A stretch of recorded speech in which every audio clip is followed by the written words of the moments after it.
Hello प्यारे दोस्तों, आप सभी का स्वागत है कहानियों का ढाबा चैनल पर।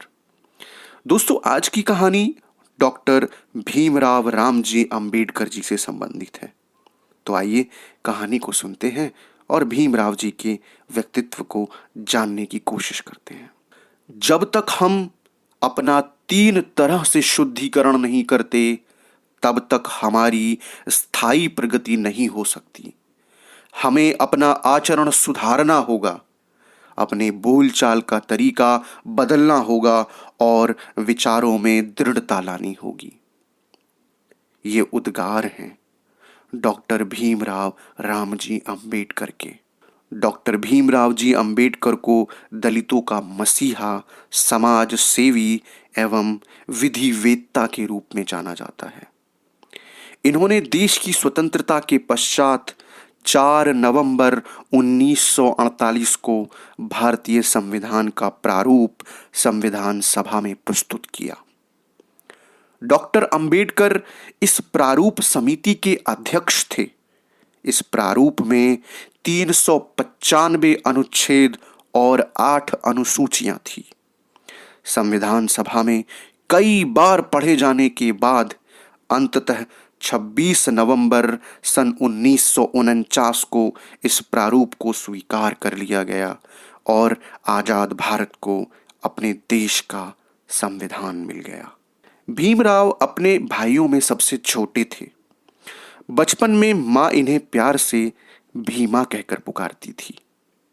इनके पिता अंग्रेजी सेना में सूबेदार थे। सेवानिवृत्ति के बाद उन्होंने 14 साल तक मिलिट्री स्कूल में हेडमास्टर के रूप में कार्य किया। अंबेडकर के घर में शिक्षा का माहौल था। पिता बच्चों को रामायण तथा महाभारत की कहानियों के साथ संत नामदेव, तुकाराम, मोरोपंत तथा मुक्तेश्वर की कविताएं सुनाते थे तथा स्वयं उनसे सुनते भी थे। इन्हीं दिनों ज्योतिबा फूले दलितों में शिक्षा का प्रसार एवं उन्हें सामाजिक स्वीकृति दिलाने की दिशा में कार्य कर रहे थे। भीमराव जी के पिता रामजी इनके अच्छे मित्र और प्रशंसक थे। ज्योतिबा के व्यक्तित्व का गहरा प्रभाव बालक भीमराव पर भी पड़ा। भीमराव 5 वर्ष की उम्र में स्कूल जाने लगे, परंतु उनका मन पढ़ने से ज्यादा बागवानी में लगता था। पिता उनकी पढ़ाई के बारे में काफी चिंतित रहते थे। धीरे धीरे बालक भीम की रुचि पुस्तकों में बढ़ती गई। अब वे पाठ्य पुस्तकों के अलावा अन्य पुस्तकें भी पढ़ने लगे। उन्हें पुस्तकों से गहरा लगाव हो गया। 1907 में मैट्रिक परीक्षा उत्तीर्ण करने के बाद उन्होंने एल्फिंस्टन कॉलेज से इंटर की पढ़ाई पूरी की। 17 वर्ष की आयु में इनका विवाह रमाबाई से कर दिया गया। पिता का स्वास्थ्य धीरे धीरे बिगड़ने लगा था। अब भीमराव के आगे की पढ़ाई का खर्च भी उठाना मुश्किल हो रहा था। भीमराव की प्रतिभा को पहचानकर बड़ौदा नरेश सयाजी राव ने उनकी पढ़ाई के लिए छात्रवृत्ति प्रदान की। इसके सहारे उन्होंने 1912 में बीए की परीक्षा उत्तीर्ण की। सयाजी राव ने उन्हें उच्च शिक्षा के लिए अमेरिका भेजा। न्यूयॉर्क विश्वविद्यालय से उन्होंने 1915 में एमए की डिग्री हासिल की। इसी दौरान भीमराव ने एक शोध प्रबंध भी लिखा। इस शोध प्रबंध का शीर्षक था भारत के लिए राष्ट्रीय लाभांश, ऐतिहासिक एवं विश्लेषणात्मक अध्ययन। इस शोध प्रबंध पर कोलंबिया विश्वविद्यालय ने उन्हें डॉक्टर ऑफ फिलॉसफी की उपाधि प्रदान की। अर्थशास्त्र और राजनीति शास्त्र के अध्ययन के लिए भीमराव लंदन चले गए। इसी बीच सयाजी राव ने इनकी छात्रवृत्ति समाप्त कर दी। भीमराव को विवश होकर स्वदेश लौटना पड़ा, परंतु उन्होंने मन में ही संकल्प कर लिया कि पढ़ाई के लिए एक बार वे पुनः लंदन जाएंगे। पढ़ाई के दौरान उन्होंने अपने दैनिक खर्चों में कटौती करके अब तक लगभग 2000 पुस्तकें खरीद ली थी।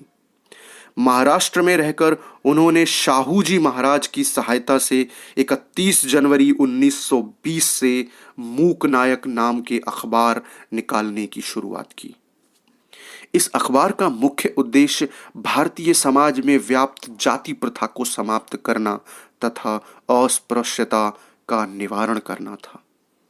21 मार्च सन 1920 को भीमराव ने कोल्हापुर में दलितों के सम्मेलन की अध्यक्षता की। सम्मेलन में कोल्हापुर नरेश शाहूजी महाराज ने लोगों से कहा, तुम्हें अंबेडकर के रूप में अपना उद्धारक मिल गया है।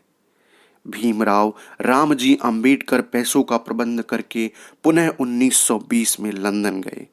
वहां वकालत की पढ़ाई पूरी करने के बाद वे भारत लौट आए। अब वे बैरिस्टर बन चुके थे।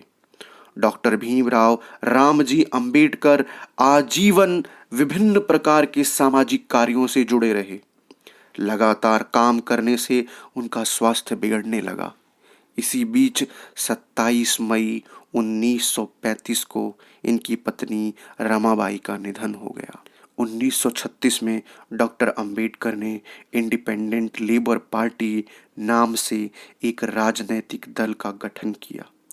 1937 में हुए प्रांतीय चुनाव में डॉक्टर अंबेडकर और उनके कई साथी भारी बहुमत से विजयी हुए, जबकि इस चुनाव में इंडियन नेशनल कांग्रेस, मुस्लिम लीग तथा हिंदू महासभा जैसे राजनीतिक दल चुनाव में भाग ले रहे थे।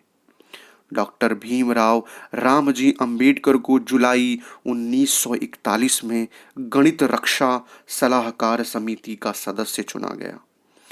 1945 में उन्होंने पीपुल्स एजुकेशन सोसाइटी की स्थापना की। इस सोसाइटी ने अपना पहला शिक्षण संस्थान 1946 में सिद्धार्थ कॉलेज के नाम से खोला। 1952 में डॉक्टर अंबेडकर लोकसभा के उम्मीदवार थे, लेकिन चुनाव हार गए। उनको मार्च 1952 में राज्यसभा के लिए चुन लिया गया और वे भारत सरकार के कानून मंत्री बने। 14 अक्टूबर 1956 को डॉक्टर अंबेडकर ने अपने 3 लाख समर्थकों के साथ बौद्ध धर्म को ग्रहण कर लिया। 6 दिसंबर 1956 को भारतीय क्षितिज का यह सितारा सोया तो फिर नहीं उठा। उनके योगदानों के लिए भारत सरकार ने सन 1990 में उन्हें मरणोपरांत भारत रत्न से सम्मानित किया। भले ही आज डॉक्टर भीमराव अंबेडकर हमारे बीच नहीं हैं, फिर भी अपने सामाजिक और वैचारिक योगदानों के लिए यह देश उन्हें युगों युगों तक अपने दिल में सदैव जीवित रखेगा। तो प्यारे साथियों, इस कहानी में इतना ही।